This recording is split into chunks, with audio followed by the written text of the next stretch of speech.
Hello students, स्वागत है आपका आज के इस वीडियो में जिसमें हमारा टॉपिक रहने वाला है Ohm's law and resistivity. Ohm's law and resistivity दोनों ही एक ऐसे टॉपिक्स हैं जिनको आप क्लास 10th में ही इनसे फैमिलियर हो जाते हैं। तो क्लास 12th में भी अगर आप बात करें ओम्स लॉ और रेजिस्टिविटी की तो बेसिक डेफिनेशंस वही रहने वाली हैं। तो हमारी आज की जो वीडियो है वो ओम्स लॉ और रेजिस्टिविटी इन दो टॉपिक्स को कवर करेगी। तो सबसे पहले हम बात करते हैं ओम्स लॉ के बारे में। सो ओम्स लॉ अपने एक्सपेरिमेंटल ऑब्जर्वेशंस के थ्रू 1828 में, यह आपका ईयर है 1828 में, जॉर्ज सिमन ओम नाम के एक जर्मन साइंटिस्ट थे जिन्होंने इसके बारे में बताया और उन्होंने अपनी एक्सपेरिमेंटल ऑब्जर्वेशंस के थ्रू एक रिलेशन डिराइव किया electric current and potential difference के बीच में। और इसकी बेसिक डेफिनेशन अगर ओम्स लॉ की पूछी जाए तो वो क्या है कि करंट, कंडक्टर के अंदर जो करंट फ्लो करता है वो डायरेक्टली प्रोपोर्शनल होता है जो आपने उसके एंड्स के अक्रॉस पोटेंशियल डिफरेंस अप्लाई किया है। कंडीशन क्या है कि टेम्परेचर और जो अदर फिजिकल कंडीशंस हैं वो कांस्टेंट रहनी चाहिए। अगर आपसे कोई पूछे इसको मैथमेटिकली शो करिए तो potential difference is directly proportional to the current. ठीक है, यही तो है। पोटेंशियल डिफरेंस का सिंबल V एंड करंट का सिंबल I। अगर आप प्रोपोर्शनल कांस्टेंट या प्रोपोर्शनल साइन हटाना चाहें तो यहां पर एक प्रोपोर्शनैलिटी कांस्टेंट आएगा जो कि है R। ठीक है, एंड R यहां पर क्या शो कर रहा है? Proportionality constant. और यहां पर इसका मीनिंग है रेजिस्टेंस, ये आप सभी जानते हैं। ठीक है, so V is equals to RI। ये रेजिस्टेंस जो होता है ये कंडक्टर की ही एक प्रॉपर्टी होती है, लेकिन एक इंटरेस्टिंग बात ये है कि रेजिस्टेंस ना तो पोटेंशियल डिफरेंस पर डिपेंड करता और ना ही करंट पर डिपेंड करता। रेजिस्टेंस किस चीजों पर डिपेंड करता है? That is number 1, nature of the material used to make conductor. Number 2, dimensions of the conductor. Conductor की डायमेंशंस पर डिपेंड करेगा एंड नेचर ऑफ मटेरियल पर डिपेंड करेगा। पोटेंशियल डिफरेंस एंड करंट पर डिपेंड नहीं करने वाला रेजिस्टेंस, जबकि इसके एक्सप्रेशन के थ्रू हमें लगता है that R is equals to V upon I। तो यार डिपेंड तो करना चाहिए लेकिन नहीं करेगा। अगर आप ओम्स लॉ को ग्राफिकली शो करना चाहें तो ओम्स लॉ का ग्राफिकल रिप्रेजेंटेशन क्या होगा? देखिए, पोटेंशियल डिफरेंस एंड करंट के बीच का जो ग्राफ होगा, जो प्लॉट आप ग्राफ करेंगे वो ओम्स लॉ का ग्राफिकल रिप्रेजेंटेशन होगा। और वो क्या आना चाहिए? देखिए, potential difference and current are directly proportional, यानी कि लीनियर डिपेंडेंसी है दोनों के बीच में। तो ग्राफ क्या होगा? लीनियर। इस तरीके का आपका ग्राफ रहने वाला है ओम्स लॉ का। अब बात आती है हमारी रेजिस्टेंस के ऊपर। देखिए, ओम्स लॉ हम समझ गए, ये आपका मैथमेटिकल एक्सप्रेशन है जिसके चारों ओर आपका ओम्स लॉ घूमता है। This is V is equals to RI और IR। ज्यादा हम फैमिलियर किससे होते हैं? इस वाले से, V is equals to IR। ये हमारे दिमाग में रहता है ना। अब हम बात करते हैं रेजिस्टेंस के ऊपर। तो रेजिस्टेंस क्या होता है? किसी भी कंडक्टर की रेजिस्टेंस वो प्रॉपर्टी है। प्रॉपर्टी किसकी? कंडक्टर की, जिसकी वजह से वो फ्लो ऑफ चार्जेस को अपोज करता है, यानी कि चार्ज को फ्लो नहीं होने देती वो प्रॉपर्टी। रेजिस्टेंस जितना ज्यादा होगा कंडक्टर का उतनी ही ज्यादा वो अपोज करेगा फ्लो ऑफ चार्जेस को। फ्लो ऑफ चार्ज का क्या मतलब होता है? करंट। यानी कि जितना ज्यादा रेजिस्टेंस कंडक्टर का उतना कम करंट, करंट को वो पास ही नहीं होने देगा। फ्लो ऑफ चार्जेस करंट ही तो होता है। और अगर आप मैथमेटिकली पूछे वो क्या है? It is equal to the ratio of potential difference and the current.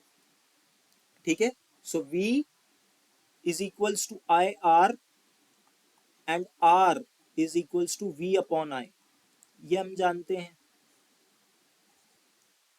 ठीक है, तो रेजिस्टेंस ये होता है। तो रेजिस्टेंस की डेफिनेशन अगर आपसे कोई पूछे तो आप ये लिख दीजिएगा, आपको फुल मार्क्स मिलेंगे।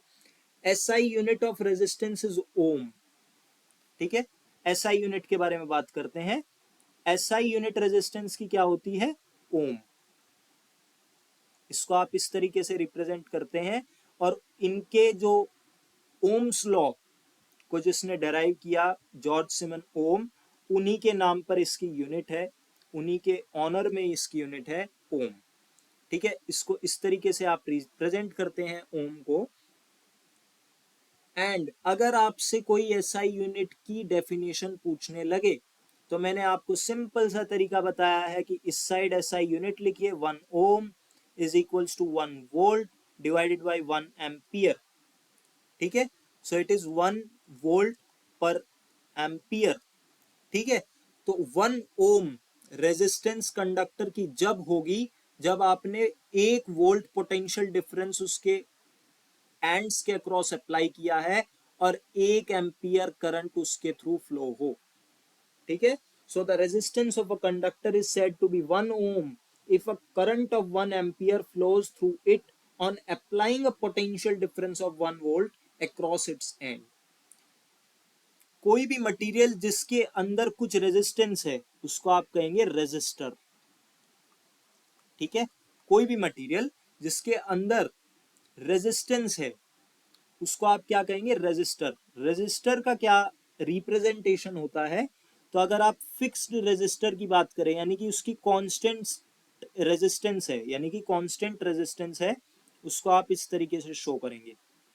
नंबर 2 वेरिएबल रेजिस्टर, यानी कि रेजिस्टेंस चेंज होती रहती है या तो टाइम के साथ या फिर कुछ भी आप कह लीजिए लेंथ के अकॉर्डिंग रेजिस्टेंस वेरिएबल है, उसको आप कैसे शो करेंगे, फिक्स्ड के ऊपर ही इस तरीके से एक एरो लगा देंगे। ठीक है, एंड एक होती है पोटेंशियल डिवाइडर। ठीक है, ये पोटेंशियल को डिवाइड कर देती है। पोटेंशियल डिवाइडर को आप किस तरीके से रिप्रेजेंट करेंगे, इस तरीके से।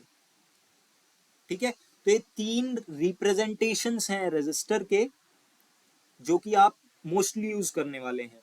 एक सर्किट के अंदर क्या क्या एलिमेंट्स होते हैं उनके बारे में भी हम समझ लेते हैं। Number 1 is resistor, number 2 is voltmeter. Voltmeter को कैसे रिप्रेजेंट करते हैं, इस तरीके से, ये क्या है, वोल्ट मीटर। इसी तरीके से करंट को मेजर करने वाला डिवाइस क्या कहलाता है, एमीटर। इसको आप कैसे लिखेंगे, एमीटर, ये रिप्रेजेंटेशन है। इसी तरीके से एक हमारा डिवाइस होता है गैल्वेनोमीटर। ठीक है, गैल्वेनोमीटर को आप इस तरीके से रिप्रेजेंट करेंगे, दिस इज गैल्वेनोमीटर। अब हम बात कर लेते हैं, अगर आपसे कोई पूछे कि रेजिस्टेंस को आप मेजर कैसे करेंगे। ठीक है, रेजिस्टेंस को आप मेजर कैसे करेंगे, यहां पर हम बात करते हैं मेजरमेंट ऑफ रेजिस्टेंस। तो अगर आपको कोई सर्किट दिया हुआ है या आपको कोई एलिमेंट दिया गया है या कोई आपको वायर दिया गया है जिसका आपको रेजिस्टेंस निकालना है, तो आप एक बैटरी लेंगे, उसके अक्रॉस एक एमीटर लगाएंगे। ठीक है, देन आप अपनी वो वायर जोड़ देंगे इनके अक्रॉस जिसका कुछ रेजिस्टेंस आर है, एंड इस रेजिस्टेंस के पैरेलल में आपको क्या जोड़ना है, वोल्ट मीटर। ये बात आप हमेशा याद रखेंगे कि वोल्ट मीटर किस में आएगा, पैरेलल में आएगा। तो करंट यहां से कुछ इस तरीके से चलेगा, यहां पर आके डिवाइड होगा, यहां भी जाएगा, यहां भी जाएगा, और फिर इसी तरीके से यहां से पास होगा। रेजिस्टेंस कैसे निकलेगी, वोल्ट मीटर और एम मीटर की आपको क्या लेनी है, रीडिंग्स लेनी है, और इन दोनों का रेशो क्या देगा आपको, रेजिस्टेंस। ठीक है, ये बात तो आपको याद रहेगी। जो वोल्ट मीटर की रीडिंग्स आएंगी और जो एम मीटर की रीडिंग्स आएंगी उनका आपको क्या लेना है, रेशो लेना है, उससे आपका वायर का रेजिस्टेंस निकल के आएगा। ठीक है, अब हम बात कर लेते हैं रेजिस्टिविटी के ऊपर। तो रेजिस्टिविटी की डेफिनेशन को समझने से पहले हम समझते हैं कि जो रेजिस्टेंस होता है वो किन किन चीजों पर डिपेंड करता है। तो रेजिस्टेंस जो डिपेंड करता है, नंबर 1 वो डिपेंड करता है लेंथ ऑफ द कंडक्टर। ठीक है, number 2 area of cross section, area of cross section. ठीक है, एंड नंबर 3 करता है वो नेचर ऑफ कंडक्टर। ठीक है, नेचर ऑफ कंडक्टर। तो नेचर सबसे बड़ा जो हमारा यहाँ पर गेम चेंजर रहने वाला है वो नेचर ही होगा, क्योंकि रेजिस्टिविटी नेचर के बारे में ही बताएगी। तो जो हमारी रेजिस्टेंस होती है वो डायरेक्टली प्रोपोर्शनल होती है लेंथ के। ठीक है। Number 2, area of cross section. ये बात आपको याद रखनी है, resistance is inversely proportional to area of cross section. ठीक है। एंड नेचर, नेचर के बारे में क्या बताएगी, हमारी रेजिस्टिविटी, तो इसको हम बाद में करेंगे। इन दोनों को कंबाइन करें अगर हम, तो it will give resistance is directly proportional to length upon area. ये बात आपको याद रखनी है कि लेंथ के डायरेक्टली प्रोपोर्शनल है and area of cross section के इनवर्सली प्रोपोर्शनल है। आप इसको कैसे समझ सकते हैं, देखिए लेंथ के डायरेक्टली प्रोपोर्शनल तो रहेगा ही रहेगा, एरिया ऑफ क्रॉस सेक्शन के इनवर्सली प्रोपोर्शनल कैसे है, क्योंकि आप जानते हैं जितना ज्यादा एरिया होगा उतना कम रेजिस्टेंस। ये हमें यही तो शो कर रहा है that resistance is inversely proportional to current, sorry, area of cross section. So area of cross section जितना बढ़ेगा उतना ज्यादा फ्लो ऑफ चार्ज में मदद मिलेगी। देखिए जितना कम हमारा एरिया ऑफ क्रॉस सेक्शन होगा उतनी ही ज्यादा डिफिकल्टी होगी चार्जेस को फ्लो होने में। इसी वजह से resistance is inversely proportional to area of cross section. Area of cross section जितना बढ़ेगा रेजिस्टेंस उतनी ही घटेगी, यानी कि फ्लो ऑफ चार्जेस उतना ही आसानी से होगा। ठीक है। तो resistance is directly proportional to length upon area, और अगर आप ये प्रोपोर्शनलिटी साइन हटाएं तो this will give you rho, rho length upon area. और रो क्या है, रो ही है रेजिस्टिविटी। ठीक है, रो इज द रेजिस्टिविटी। इसको आप रेजिस्टिविटी कहें या स्पेसिफिक रेजिस्टेंस कहें, इसका एक और मीनिंग होता है स्पेसिफिक रेजिस्टेंस।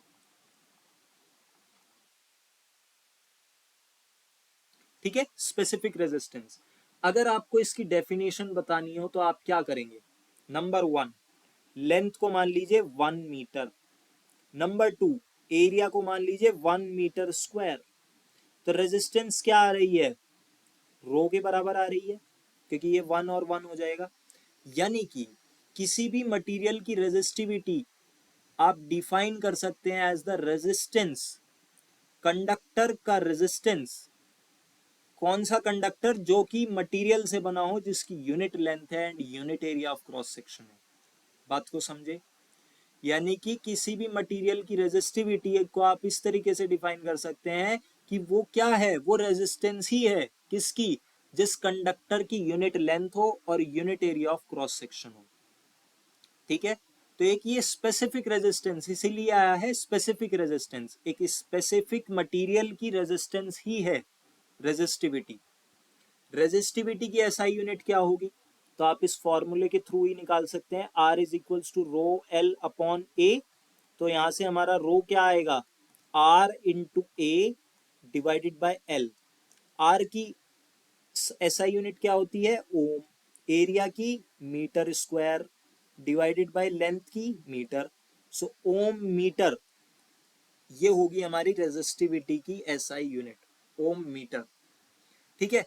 अब हम बात कर लेते हैं कि रेजिस्टिविटी के अकॉर्डिंग आप कुछ मटेरियल्स को क्लासिफाई कर सकते हैं, मटेरियल्स को क्लासिफाई कर सकते हैं। सो नंबर 1 क्लासिफिकेशन कर रहे हैं हम, क्या, classification of material according to their resistivity.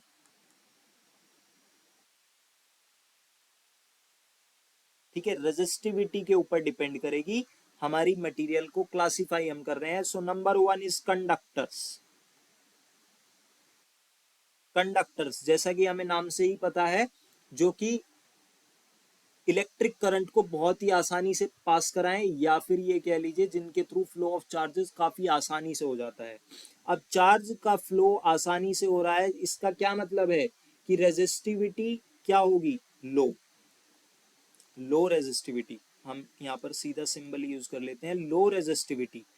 Resistivity का ऑर्डर क्या होगा, 10⁻⁻8 ओम टू 10⁻⁻6 ओम। ठीक है, ये हमारा ऑर्डर रहने वाला है रेजिस्टिविटी का, ओम मीटर। ये बात याद रखेंगे आप, रेजिस्टेंस और रेजिस्टिविटी में बहुत कंफ्यूजन होता है। So ohm meter is the unit of resistivity and ohm is the unit of resistance. ठीक है, सो कंडक्टर्स वो होते हैं जिनकी लो रेजिस्टिविटी होती है। Number 2, insulators. जैसा कि हम सब जानते हैं इंसुलेटर्स क्या होते हैं, जिनके थ्रू करंट बहुत ही मिनिमम फ्लो होगा या फिर फ्लो ही नहीं होगा। ठीक है, फ्लो ऑफ चार्जेस या तो होगा ही नहीं या बहुत ही कम होगा। सो इंसुलेटर्स क्या होते हैं, high resistivity. High resistivity order क्या होता है रेजिस्टिविटी का, 10⁴ ओम मीटर से ज्यादा का हमारा वो होने वाला है। ठीक है, इससे ज्यादा का ही हमारा ऑर्डर होने वाला है। And number 3 are semiconductors. Semiconductors semiconductors क्या होते हैं, इनकी रेजिस्टिविटी लाई करती है इंसुलेटर्स और कंडक्टर्स के बीच में, यानी कि इनका ऑर्डर क्या रहने वाला है, 10⁻⁻8 टू 10⁻4 या -6 टू 10⁻4। ठीक है, जिसमें कि हमारा जर्मेनियम एंड सिलिकॉन ये मोस्ट इंपॉर्टेंट सेमीकंडक्टर्स हैं। इनके बारे में हम लास्ट चैप्टर हमारा होता है क्लास 12th में, वो सेमीकंडक्टर्स के ऊपर ही होता है, तो हम वहां जाके काफी डिटेल्ड वे में सेमीकंडक्टर्स के ऊपर बात करेंगे। अभी हमने क्या किया है कि रेजिस्टिविटी के अकॉर्डिंग क्लासिफाई किया है मटेरियल को। Number 1 is conductor, number 2 is insulators and number 3 is semiconductors. ये हमारा क्लासिफिकेशन है। नेक्स्ट वीडियो में हम क्या करने वाला है, हम करंट डेंसिटी, कंडक्टेंस और कंडक्टिविटी, और एक और जो हमारा टॉपिक रहेगा वो होगा vector form of Ohm's law. हम जानते हैं ओम्स लॉ एक स्केलर रिप्रेजेंटेशन है, लेकिन हम उसको वेक्टर फॉर्म में भी कन्वर्ट कर सकते हैं। हमारी कुछ डेरिवेशन होगा, वो हम नेक्स्ट वीडियो के अंदर कवर करने वाले हैं। तो अगर आपको इस वीडियो में कोई भी डाउट हो तो आप पूछ सकते हैं कमेंट बॉक्स में, या कोई सजेशन आपका रहने वाला है। और अगर आपको वीडियो पसंद आई हो तो वीडियो को लाइक करें। मिलते हैं नेक्स्ट वीडियो में, सब्सक्राइब करना ना भूलें चैनल को।